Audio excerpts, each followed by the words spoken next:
Bismillahirrahmanirrahim. Assalamualaikum warahmatullahi wabarakatuh. Hai sahabat Yuin, dimanapun kalian berada, semoga kalian sehat selalu dalam lindungan Tuhan ya.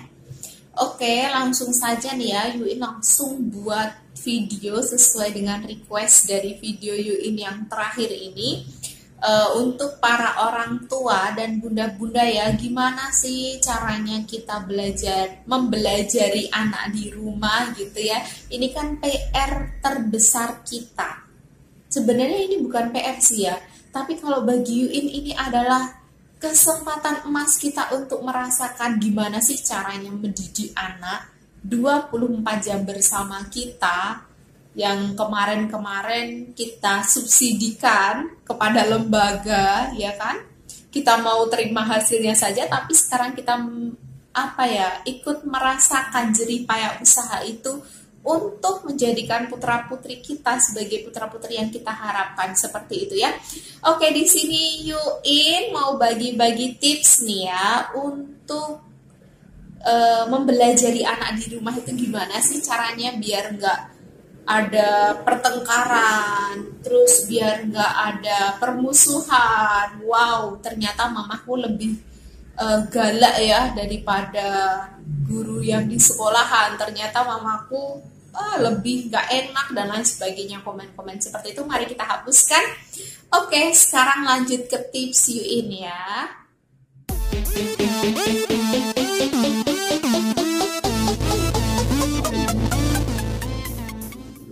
Sahabat Yuin, bunda-bunda, di sini Yuin ada 4 tips, hanya 4 tips saja untuk gimana sih mempelajari anak di rumah atau cara mendidik anak di rumah ya.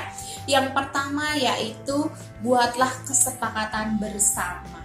Penting loh kita membuat kesepakatan bersama. Sebenarnya kesepakatan bersama ini sudah kita mulai dari sejak awal diumumkan belajar di rumah itu ya. Kesepakatan harus ada.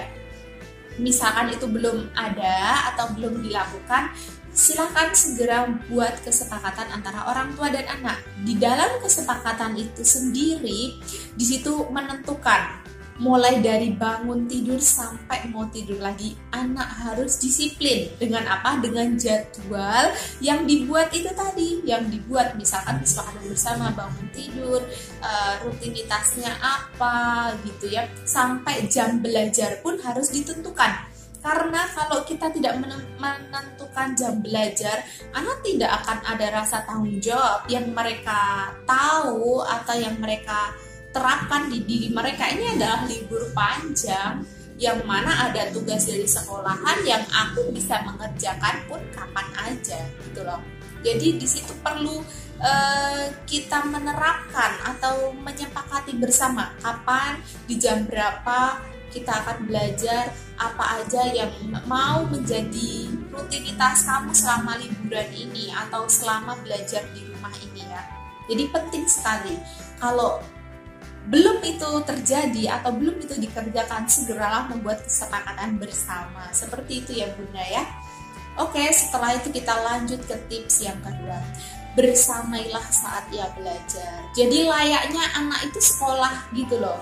Jadi walaupun belajar di rumah, jangan hanya mulut kita aja yang nyuruh belajar dan belajar. Tidak ada pengawasan, tidak ada kita membersamainya, hanya ada tuntutan kita sebagai orang tua, seperti itu ya. Apalagi parah sekali. Ada kasus yang nyuruh anaknya itu belajar, sedangkan orang tuanya nonton TV. Wow, itu bukan sesuatu yang pas banget gitu loh ya. Yang mana ada, di mana di situ ada sesuatu yang lebih menarik daripada buku, daripada pelajaran, anak nggak bisa konsentrasi di situ. Apalagi yang ia lihat, yang menyuruhnya itu dia asik dengan TV, asik dengan handphone. Seperti itu. Please, bersamailah putra-putri kalian dalam belajar. Karena apa? Karena putra-putri kita butuh pengawasan gitu loh.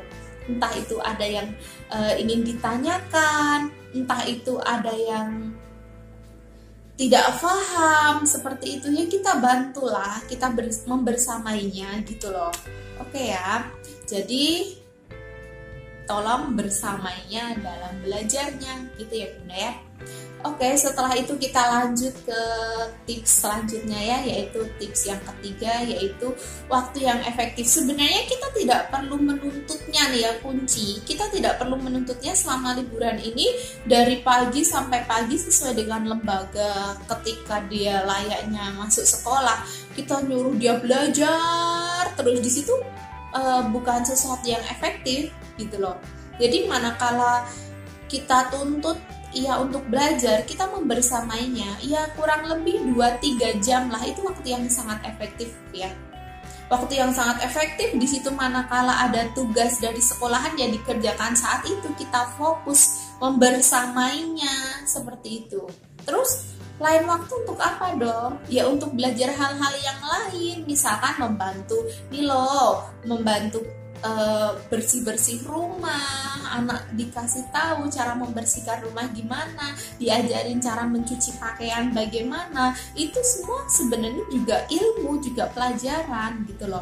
Jadi di saat kita membersamai mereka dengan waktu durasi yang tidak lama, hanya 2-3 jam, kalau misalkan lebih ya paling sampai 4 jam ya, itu sudah sangat efektif bagi mereka untuk fokus. Kita butuh kefokusan anak, jadi tidak menuntut anak, misalkan anak sudah selesai makan, sudah selesai mandi ya, kita menuntut untuk belajar sampai nanti batas waktu yang tidak kita tentukan. Di situ anak tidak akan maksimal, entah itu sembunyi-sembunyi main handphone, entah itu dia malah tidak fokus dalam belajarnya, entah asik dengan apalah yang buat dia sebenarnya dia tuh tidak maksimal belajar di situ. Justru dia hanya pura-pura belajar di saat orang tua lewat gitu loh.